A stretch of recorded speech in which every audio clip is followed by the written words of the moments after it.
Yeah, hi everyone. Yeah, just going to say, obviously, we both work full-time at Ashbourne. We both own the Fit Club, but when we took the club over, rebranded and whatnot, we had to make sure that we put in systems that meant that we didn't have to work in the club full-time, because we've got our own full-time jobs. So what we tried to do is build a club that's sustainable, but without us working full-time on it. So what we'll do is we'll take you through all the things that we've put into place. Some things haven't worked, but what we do is basically use this as a test club for Ashbourne, if you like. So we test out lots of different systems, make sure they work, and then we roll it all out. So hopefully the lessons that we've learned will pass on to you. Also, you might look at the club and go, actually, yours is a really big club or it's a really small club, whatever you think. But some of the lessons that we've learned will be relative to everybody.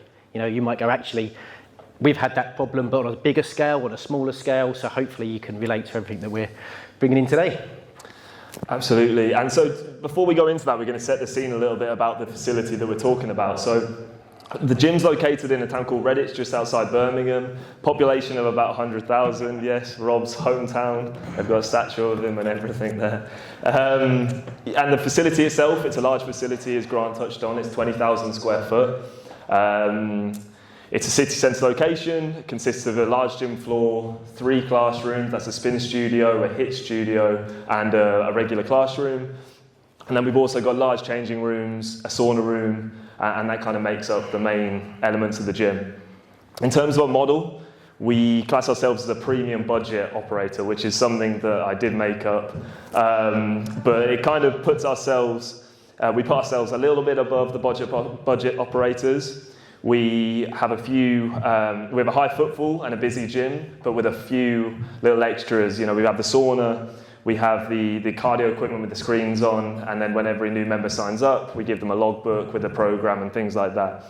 So it's just a few little extras. And for that, we price ourselves a little bit above the budget operators at £28 a month, around €30, compared to people like Pure Gym, who around us are at €20. So being a town centre location, we also have various competitors and an ever-changing competitive environment. We have several independents and a council-run leisure centre alongside us. So it was an existing club before we took it over, but the previous owners, basically they didn't really know what they were doing. They thought if they built it, people would come.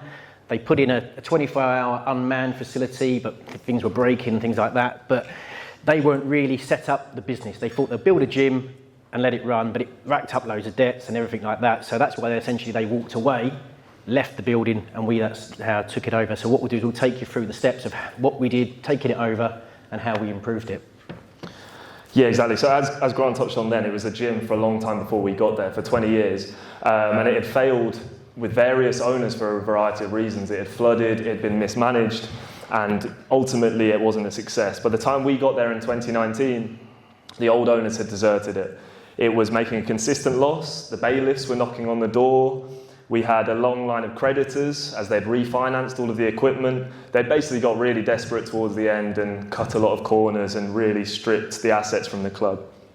It just so happened that the club was a stone's throw away from the Ashbourne office. So Grant and myself became aware of the situation, and we were able to make a deal with the landlord to take on all of the assets and to essentially rescue the club. He was very grateful, as I'm sure you can imagine, as he had a warehouse full of Chinese gym equipment that he couldn't do a whole lot with. So yeah, that was the deal. But after we did make a deal, we realised on accessing the site quite what we had got ourselves in for. There was a decrepit water system, the equipment was poorly maintained, we were missing a lot of equipment, it had been liquidated, and it was in a general pretty shoddy state. It sounds like a bit of a disaster zone, and it pretty much was, but they already had a few members, so we already maybe had 200, 300, 400 members, something like that, so we had something to work with. We weren't starting from scratch, so we had a bit of income coming which we could work with. But being in the town centre, the location is perfect, had parking. We thought, actually, yeah, we looked at the stats, we can turn this round. So just by putting in these systems meant we were able to do it. So. Yeah, I painted a pretty sorry picture there, didn't I? It was a pretty sorry. But it's not all doom and gloom. Yeah, we had members, they weren't paying enough, and the gym was looking to compete with Pure Gym, who I mentioned earlier, an 800 site, behemoth in the UK, and they were trying to compete with them on price and with their offering. So they were charging £15 a month for a membership, and they had, I think it's about 800 members at the start, so they're making a big loss. I think when a club competes on a budget club with price, and the public go, right, I know Pure Gym, I don't know Prime Gym, then they're always going to pick the one they know if the prices are the same. So we were like, actually, we're not going to compete on price, we're going to change the facilities, create more value for the member, and then obviously that's how we've moved everything forward. Yeah, exactly. And when we got into the gym, the 24-hour system had also been, it was operating on a 24-hour system, and it had been set up in such a way that members could share PIN codes. So we had groups of kids going in on a Saturday night and playing with the Swiss balls and all kinds of stuff. It was in a really sorry state. So it was it was time to get in there and do something about it. So the first actions that we had focused on small wins. And I think this is relevant if you're taking on a new facility, if you're having a rebrand, anything like that. Focusing on quick wins for you and focusing on quick wins for your members. So instantly, the first one for us was removing 24-hour access. It made no sense. We looked at the data, which the old owners clearly hadn't done, and we could see that during the hours of 10 p.m. and 5 a.m., there was 6 people coming in. On the CCTV, there was 20, 30, but that's because they were all kids playing with Swiss balls.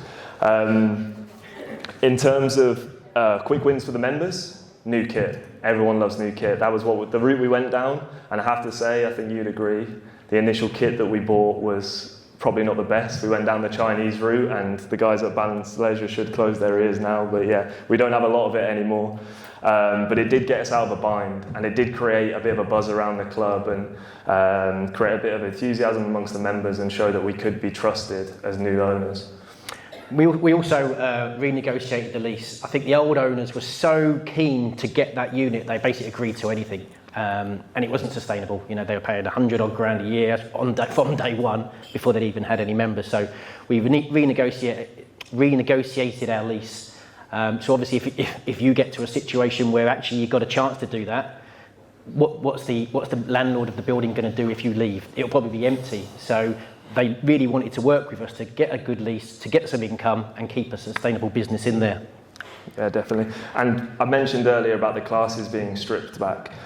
What we thought on coming in was the classes should be more efficient rather than stripped back. So we bought in, obviously we knew a thing or two about Ashbourne at the time, and we bought in all of the booking software, the online bookings, the automatic reserve lists, booking through the app, and it just made the whole thing a lot more slick. We could review data on which classes were working, which classes weren't, and just trim it down and apply classes elsewhere, so it made a bit more sense. The other thing that was glaringly obviously when we got in there, the till system and the stock levels had just been completely harvested, I guess you could say. It was a 24-hour gym, but they didn't have any protection against people stealing stuff, so I guess they just stopped restocking it.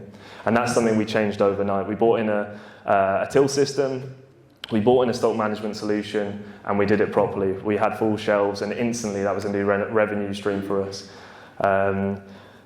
We just to say, created some systems and made sure we got the message out to all of the members and the potential new members of we're new owners, this is what we're going to do, and made sure everything we planned through. So as I said, Toby said, we put in a till system so we could manage our stock. We rebranded the club as the Fit Club because we wanted a complete break from the old owners. And so we put those systems in place to make sure that also we didn't have to be there. We could put the systems in and it would run. We could manage the stock from the office rather than having to count things. We could clearly see what we've got. So everything that we put in, we've done with a forward-thinking idea that actually if we're not here, will it all still run? And yeah, the other thing was going into member experience as well. So everyone loves new kit, but also the place was so poorly allocated with how they had spaced out the equipment. We had 12 spin bikes in a 100 square meter room, and it just made no sense. So we instantly knocked through a wall, moved all of that stuff into that room, made a new spin studio, also opened up the other space as another studio. So just creating more space, getting ourselves ready for a big push for members and a bit more capacity. So yeah, allocating the space I think was crucial, and that's something that as we've grown has also been a big part of our strategy. We've also we worked a lot with the staff. The staff were disenfranchised. They just were running PT sessions out of the club. So we put all the staff, we had to get rid of a couple because they weren't up to our levels of customer service that we wanted. But the ones that we kept, we upskilled them, gave them some more training, got them all onto the same idea as what we have. We don't want them in the club doing whatever they want. They have to be following our ideas of how we want them treating our members and things like that. So that was really key as well, to give that member experience through our trainers. Yeah. So in the short term, that was what we initially did. In the longer term, we looked to create consistency and quality. That was kind of the plan. And a big part of that has been the automation of processes. So for inbound inquiries and gym tours, all of them go into an automatic funnel now, fueled by the Ashbourne system. Day passes, which has been a big change for us and has been really positive. Day passes, if someone wants to come in, always ask for a free pass, can have a trial session. No, but you can have a day pass, and if you sign up, you can have the money for the day pass back. Stop giving out free passes overnight, and it's been a really good system. So they fill in a form, put their details in there, and then the system will keep sending them emails and checking if they've signed up until they do, and put them into a nurture campaign. It makes our life easier, and the team don't have to be making phone calls. We also created a lot of different membership options. So we do an off-peak membership, we do peak, we do 1 month rolling, 6 month, 12 month, paid in full. So it doesn't matter what option people pick, we've got a system in place. And then obviously we do quite a few off-peak members, but because we've got the turnstiles and things like that, they don't get in if they're out of time. So we make sure the system and the hardware and the software and the payments are all interlinked through the Ashbourne system. Little plug again. But it just means that we again haven't got to check people in. Are you in time? Are you out of time? It just runs. Yeah, and a big area where we've done well over the period that Run have been involved is with a younger demographic, and I think you'd agree that that's been largely down to our social media presence and the management of that. So if any of you guys don't know, Canva, massively useful tool to making really, really good looking social media content. We have a meeting once a month where we sit down, talk about our goals for the next month. For example, next month our sauna opens, so we're having a well-being month. All of the content is linked to that. We'll have a day of content creation, and then everything is done for the following month, and it just works. It's done. All automated on Facebook Business Manager, also worth looking at if you guys don't know about it, and it just goes out automatically, all done for us, and that's led to a massive spike in members in the younger demographics. That's where we do best. What we also try to do, rather than just getting likes on Facebook and things like that as well, what we try to do is direct people not just to our website but to lots of landing pages. So we might run an ad for PT sessions or class sessions, but rather than taking them to the website, we take them to a landing page, capture their data, and then nurture them through our prospect management system to encourage them to sign up. If they don't sign up, they continue to get pestered, for a better word of it, until they do. So rather than just getting likes and people engaging, we're actually collecting data and then can pursue them for joining. And again, you have to have that automatic, otherwise you'll just get swamped. Yeah, absolutely. And so I touched on the cheap equipment that we started to buy at the beginning of our tenure, but as time's gone on, we made a good relationship with Techno Gym, and they actually got us out of a bit of a bind. So no kit suppliers. Sorry, Rob, he's with his Core Health and Fitness hat on. Apologies, mate. But Techno Gym, I did speak to Core Health and Fitness. I know you're not with them anymore, so I can say this.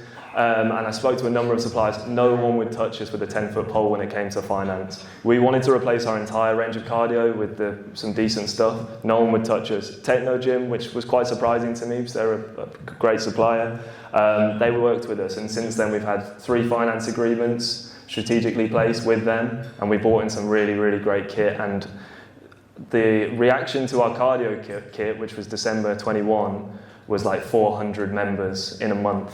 Just because these, you can watch Netflix while you're running, it's mental, but massively, massively beneficial to us, and I attribute that to the position we stand in now. We also just moved some kit around in the gym.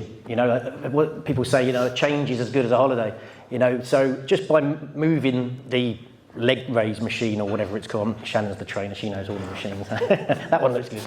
But just by moving them around the different areas of the gym, people get, they're constantly making effort to improve the club and change it. All we've done is move it from there to there. But people have that perception that we're always thinking of how can we improve the club. So just because your machines have always been in this location doesn't mean that's where they should always stay. Move them around, it might work, it might not, but it just keeps the club a little bit more fresh. Yeah, so you can see a few pictures up here as well about how we've reallocated the space. That's the decrepit boiler room that I was talking about in the centre, which created a great overflow dumbbell room. The spin room on the left there, which created 2 rooms, and then various other bits that we've done as well. It's just reclaiming space that was being poorly managed. That's been really crucial for us, and as we've gone from 1,000 members to 2,000 members, I don't think we would have been able to do that without that extra space, because the gym is busy now. You know, you go there at 5, 6 o'clock and it's hard to get on equipment, and we've created probably 300 square metres of additional space. So definitely worth considering at your gym. Apologies. Increasing prices.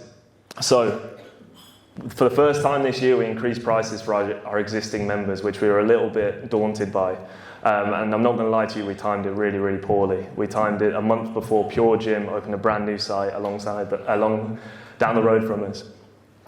So don't do that, would be the first bit of advice. But price increases for new members is something that we've done consistently throughout the time that we've had the Fit Club, and that has worked really well. We've gone from an average price of £16 a month to now we sit at £28 a month that people are actually paying.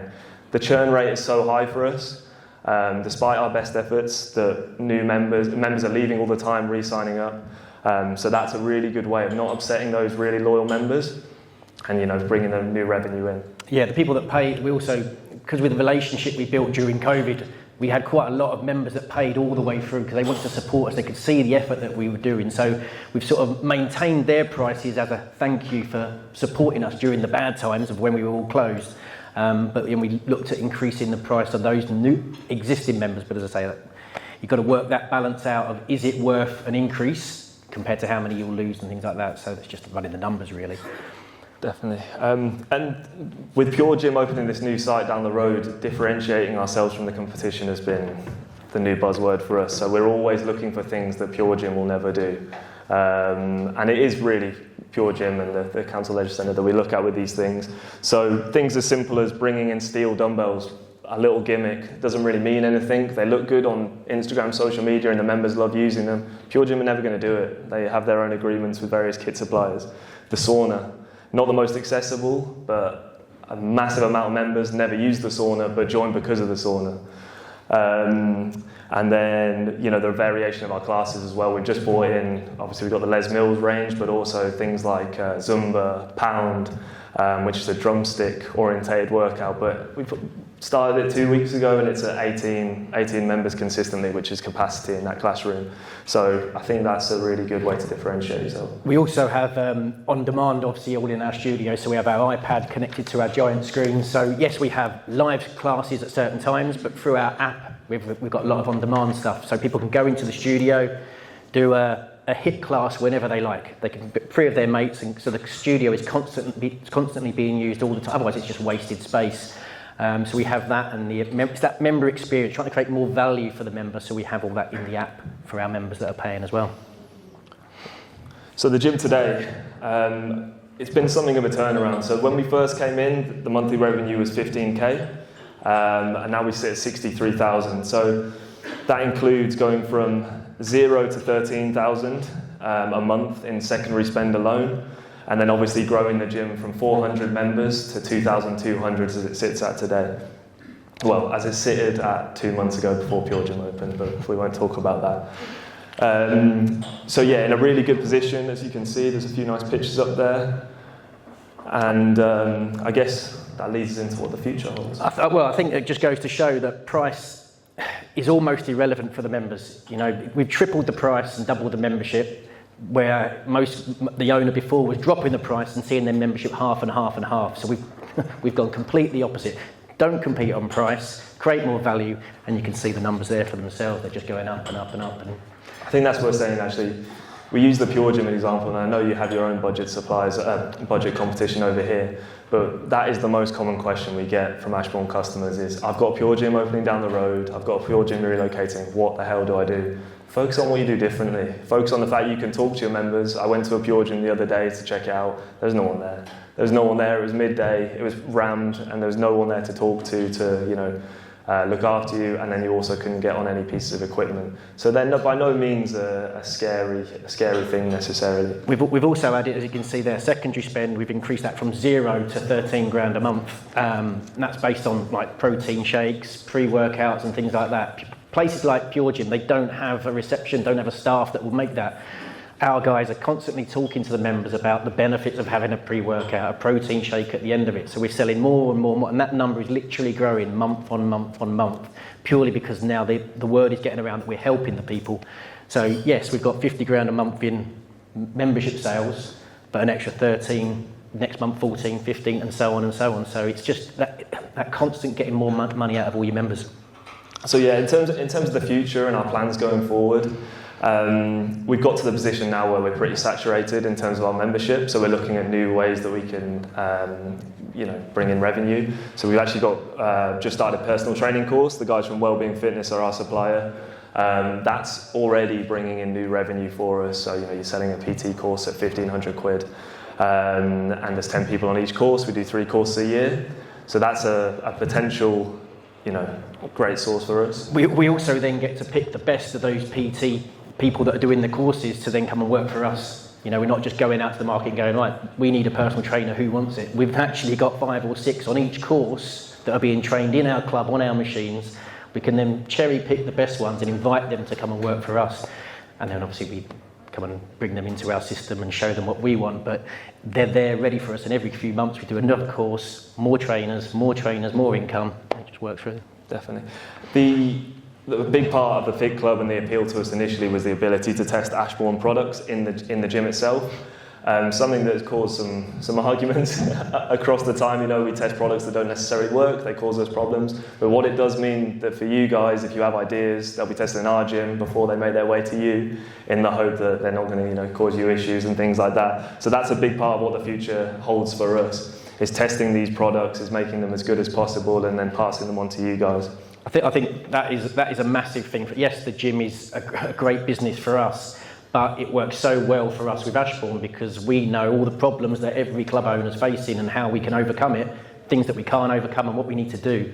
So we use developing the Ashbourne system over and over and over, test it on our members, make sure it works, then we roll it out to all of our customers. So we're almost putting our money where our mouth is and going, yes, we live in it all as well. So yeah, it seems to be working, and long may it continue. Absolutely. The other thing that we've been looking at is a potential future sale, just out of interest at this point, just exploratory, but I thought I had a chat with an accountant the other day, and what he said I thought would actually be quite interesting to a lot of people here. He was saying that your price will be determined by, the price for sale will be determined by 3 or 4 times your profit, so it's all profit driven. The multiplier that you get, whether it's that 3 or 4, lower or higher, depends on the quality of the business. So it's not rocket science. I just thought that was interesting. They'll be looking at the state of equipment, the quality of staff, whether you guys will be staying on when you sell the business. So that's all worth considering as well, but we're staying put for now, aren't we? Depends if someone comes in with a massive offer. Here we go. Yeah, and then I guess it's just going on to the key takeaways for us. So automations make your life easier, not rocket science, but that's definitely something we can help you with Ashbourne. I was going to say, yeah, the automation for me personally is key. I had a gym years ago, and I worked in there 6 a.m. till 10 at night every day, and I did everything: cleaning the club, personal training, taking the classes, prospecting members, and it just wasn't sustainable. So with this club, we had to make sure we put those systems in that we didn't have to do the work. We both got our own full-time jobs. We want the club to be successful, but we also need it to be able to be maintained without us being in there. So for me personally, the automations are automating everything from the sales, the prospects, the staff, the reordering. Yeah, that's key. Space is king. I think that's an absolutely crucial one as well for us personally. Obviously, every facility is different, but it can be created in some pretty unlikely places. Your access control system will directly impact how you grow as a business and how you're seen as a business. I think it's fair to say. We've got a couple of clubs that like group training clubs that sell different types of membership package as well. So they might say, right, for this amount you can come in twice a week, 3 times a week, 4 times a week, whatever it is. Without an access system, they couldn't manage. Oh, you've only been in twice, or you've had too many sessions. So again, you don't want to have those awkward conversations at the reception desk. The system will just manage it. Yep, you've not made your membership, you can't come in, or you've had too many sessions, you can't come in unless you upgrade. So again, that's almost linked in with the automation as well.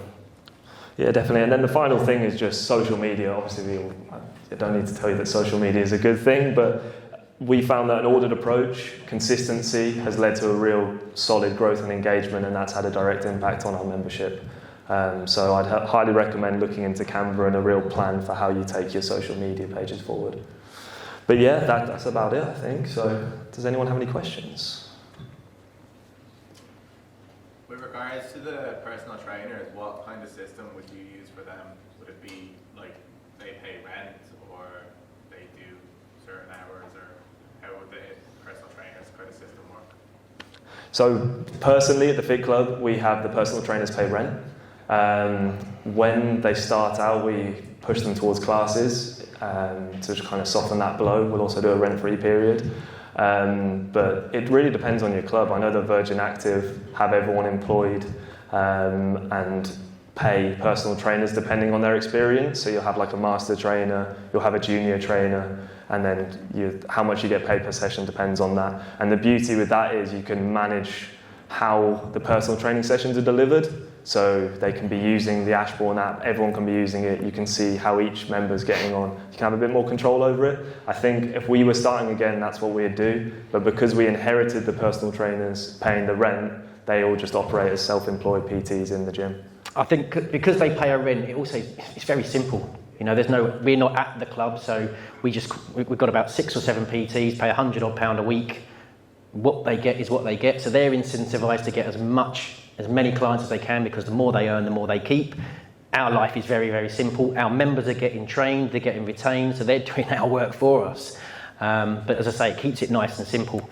As I say, we allow them to do classes to knock some money off that £100 or whatever it is each week as well. So it depends on the PT. Some like to do lots of classes, so they pay nothing. Others are far too busy that they haven't got time to do a class.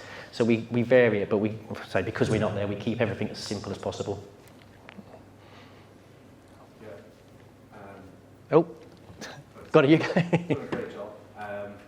What I'm asking, what sort of investment over what sort of time period did it take to turn the gym on? Well, because we already had some members paying, we were able to.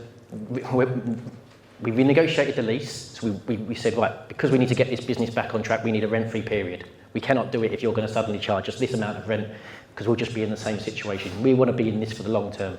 So we renegotiated the lease, so we had a rent-free period. We had 400 or 500 members paying only about £15 a month or something like that. So at least we had some income. So we didn't have to put in a lot of our own money. You know, we just managed to work it through each month. We said to the old treadmill supplier, right, you've got 20 grand that's owed, we'll pay that over the next so much. So we didn't have a massive investment that we had to put in ourselves. We used what we've got, and because we've grown the membership each month, we've added more and more and more and more, but we've used the money from the club to invest in the club. The last thing I really want to do is put my hand in my pocket. Trust me. As people will tell you when we get to the bar. Sorry. How do you keep your stocks secure so that the protein can be worked out, etc.? How do we keep it secure? Yeah. So when you're not there, how do you sell and keep the stock secure? As you said before, it was going missing and so on, and there was no stock at the end. So that came with the model changing. So because we were an unmanned facility then, there was a lot of problems with it. It was just behind reception, it was going missing. Now that we're a manned facility, we have it behind reception, we put like shelves in and things like that, have limited stock out, but it's behind reception, so we don't have any issues with it. And then the majority of it is in a stock room. And then the Ashbourne system does all of our stock control, so we can see easily if something goes missing with that as well, and then go back in the CCTV. We also create stock alerts. So we sell a hell of a lot of water and Lucasades and things like that. The last thing we want to do is run out when we're earning a fortune from it, basically.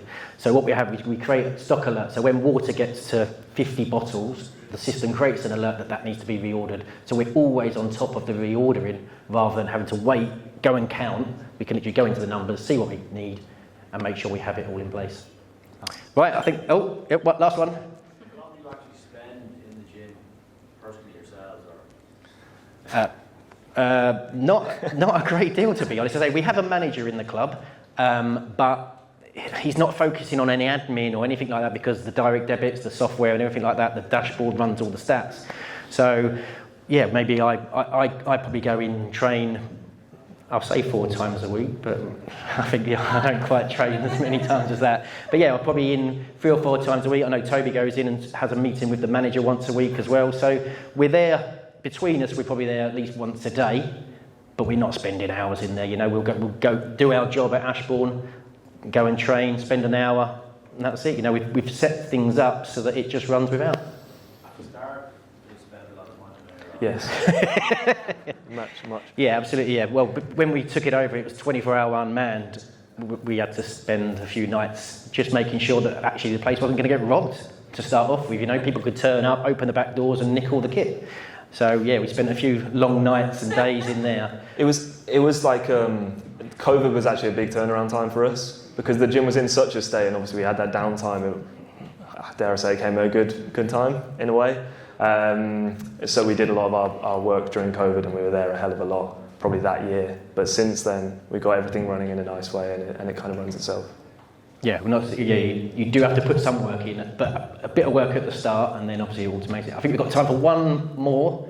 At the back. You mentioned the staff, you keep the staff, and then you train them and upskill them. What areas did you focus on, and did you do the in-house or send them out? Well, the first thing that we did was upscale them on the selling of a membership to start off with. That's the very first. They've all got their qualifications, so they all know how to train someone. But the first thing that I did was train them in actually how to sell a membership. Too many people were coming in asking, how much is the gym? The person didn't really want to know how much the gym is. They know roughly what the price is. They want to know how we could help them achieve their goals for whatever it is. So what we tried to do is change their way of thinking. So rather than say, right, it's 30 quid a month, giving them a leaflet and let them walk out, finding out why they were there in the first place and getting that emotional reason why they're in the gym, why they should join the gym, and how we can help them. If we could absolutely guarantee that they would get their fitness goals, and then we said it's £1,000 a month, if we guaranteed it, they would pay it. If you had the body of your dreams for £1,000 a month, you'd pay it. So price is almost as irrelevant if you can afford it. So when people come to you and say, how much is the gym? They don't want to know how much the gym is. They want to know how you can help them. The price is then irrelevant. And I think alongside that as well, I mentioned earlier we brought in the induction with like a program and things like that.